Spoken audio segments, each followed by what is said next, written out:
Thank you, Madam Speaker, and good afternoon. I've struggled somewhat to find what I feel would be the right words to describe what we're doing here today. And I've been a part over the last 12 years of several debates, both here in the House and on the Judiciary Committee for abolition of the death penalty. Some of those arguments led in favor of abolition, and some denied abolition in the debates, both in the chamber and in the Judiciary Committee. Today I rise not in support of abolition. And I'd just like to talk from a different perspective. For some of the members that don't know, in my previous life, I'm a retired police officer in the city of Waterbury. Served 20 years from 1978 to 1998. I was elected to the House in 2000. And when we look at the death penalty in my city, it reaches across many different socioeconomic areas, and it is very diverse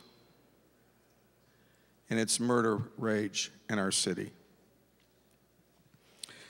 And if you were to poll my district in the city, you would find that there's probably upwards of 80% of the people in the city of Waterbury, and certainly in my district, that support the death penalty. And by no way do I rise here and cast aspersions on anyone that wants to abolish the death penalty. And I understand that. There's a diverse General Assembly here. There's people with many different opinions, districts that are diverse and different and distinct in the city and in this state. So in no way do I mean to cast any negativity on anyone. But I wanted to give a different perspective for those here. And when we look at violent crime and murder, there's no socioeconomic background. There's no racial boundary. And when we look just at the city of Waterbury, let's break down a little bit the 4 individuals that are on death row and currently serving on death row. And all of these individuals and all of these murders, these capital murders, happened during my time on the Waterbury Police Department. In December 13th of 1987, Robert Breton broke into his girlfriend's house in a residential area in the city of Waterbury, took a 5-inch knife to his ex-wife, slashed her throat, severing her carotid artery, where she bled to death. His 16-year-old son, who was in the house at the same time, was awoken by the commotion. He went to try to stop his father. He was slashed severely with the knife, fell down a flight of stairs. His father chased after him, Thomas Breton, and thrust a 5-inch knife into the neck of his 16-year-old son, who died at the bottom of that stairwell.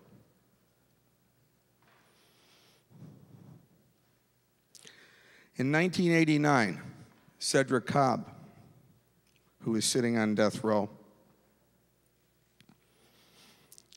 December 16th, a week before Christmas,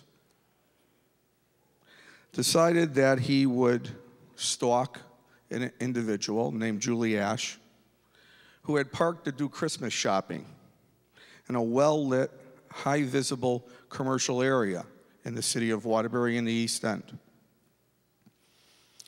In his premeditation, he took the air out of the tires of her car, watched her go into the store to shop, and when she came out, he approached her to assist her in trying to change the tire and help her.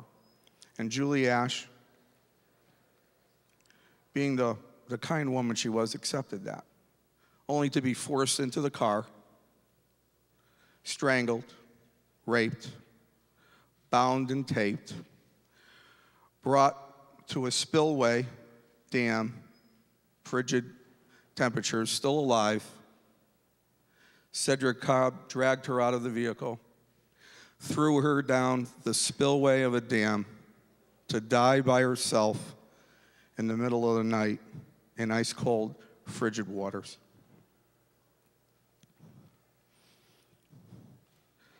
Todd Rizzo, September 30th, 1997. And the minority leader spoke to this individual, and others have spoke to his individuals.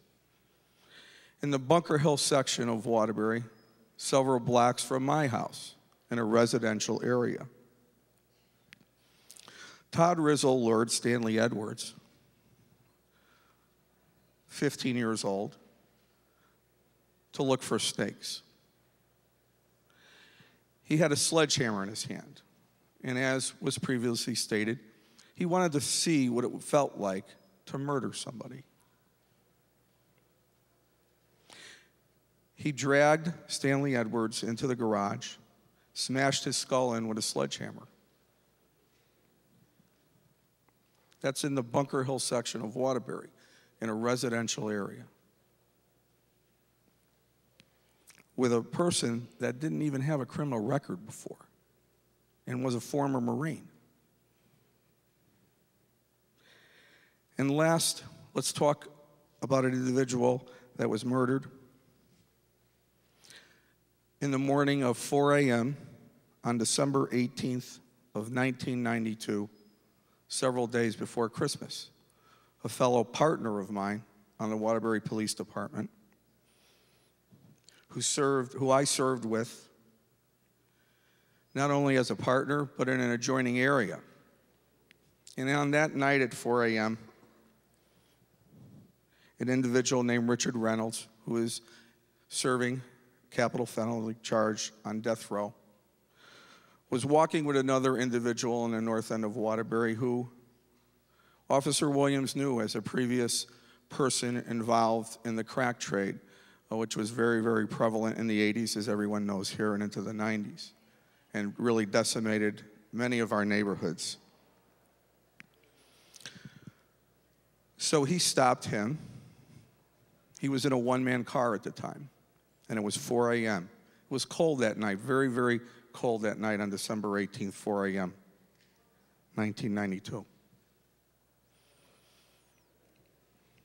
Richard Reynolds bumped up against Walter Williams to see if he had a bulletproof vest on, which he did. He then was distracted, Officer Williams, by his accomplice, Richard Reynolds' accomplice.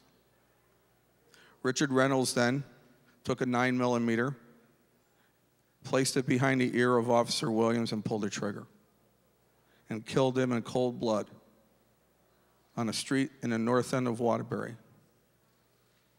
over bags of crack cocaine and $100 in his pocket.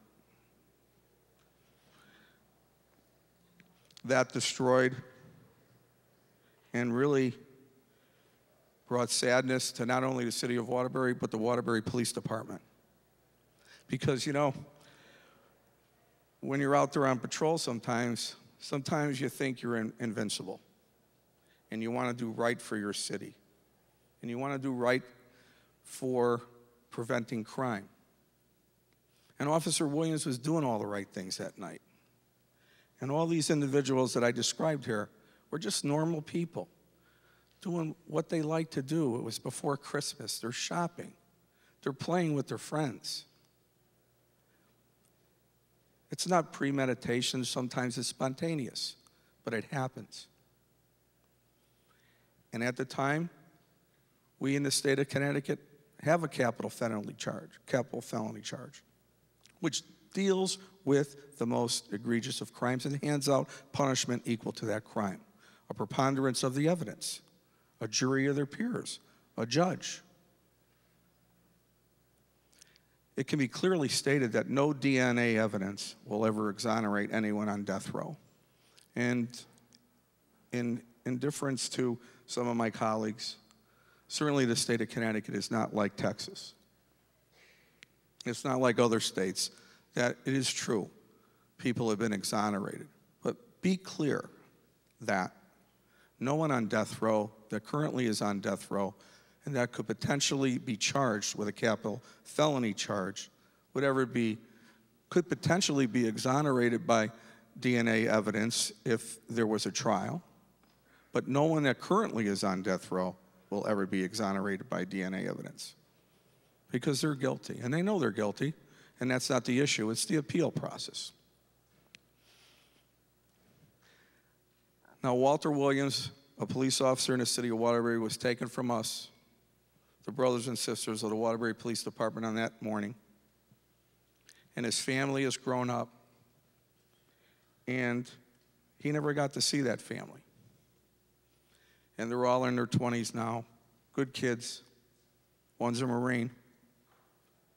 One's off to college. His wife still lives in Wolcott, Connecticut. It's important that we not abandon this tool that we have. And I understand that there are those that want to abolish. But this tool is so important for us, and I feel really in deterring crime.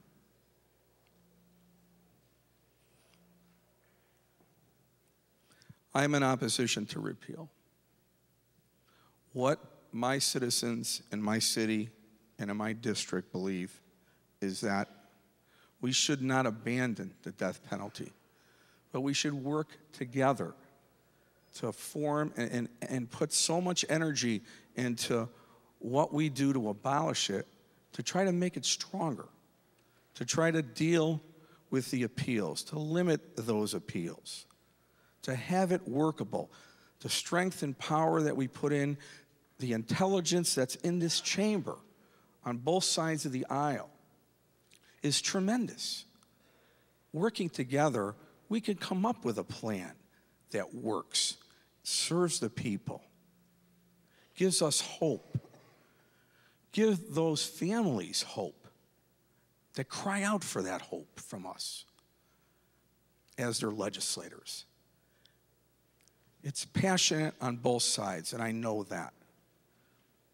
But in my district, and when we look at the state as a whole, they scream out to us for justice. Let's not abandon this tool we have. And with all due respect to my colleagues on both sides of the aisle and my colleagues that are for repeal, think about these stories. Think about these families.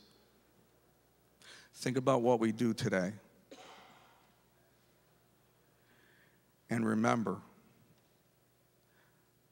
that it's important for us to, at the end of the day, stay together. Thank you.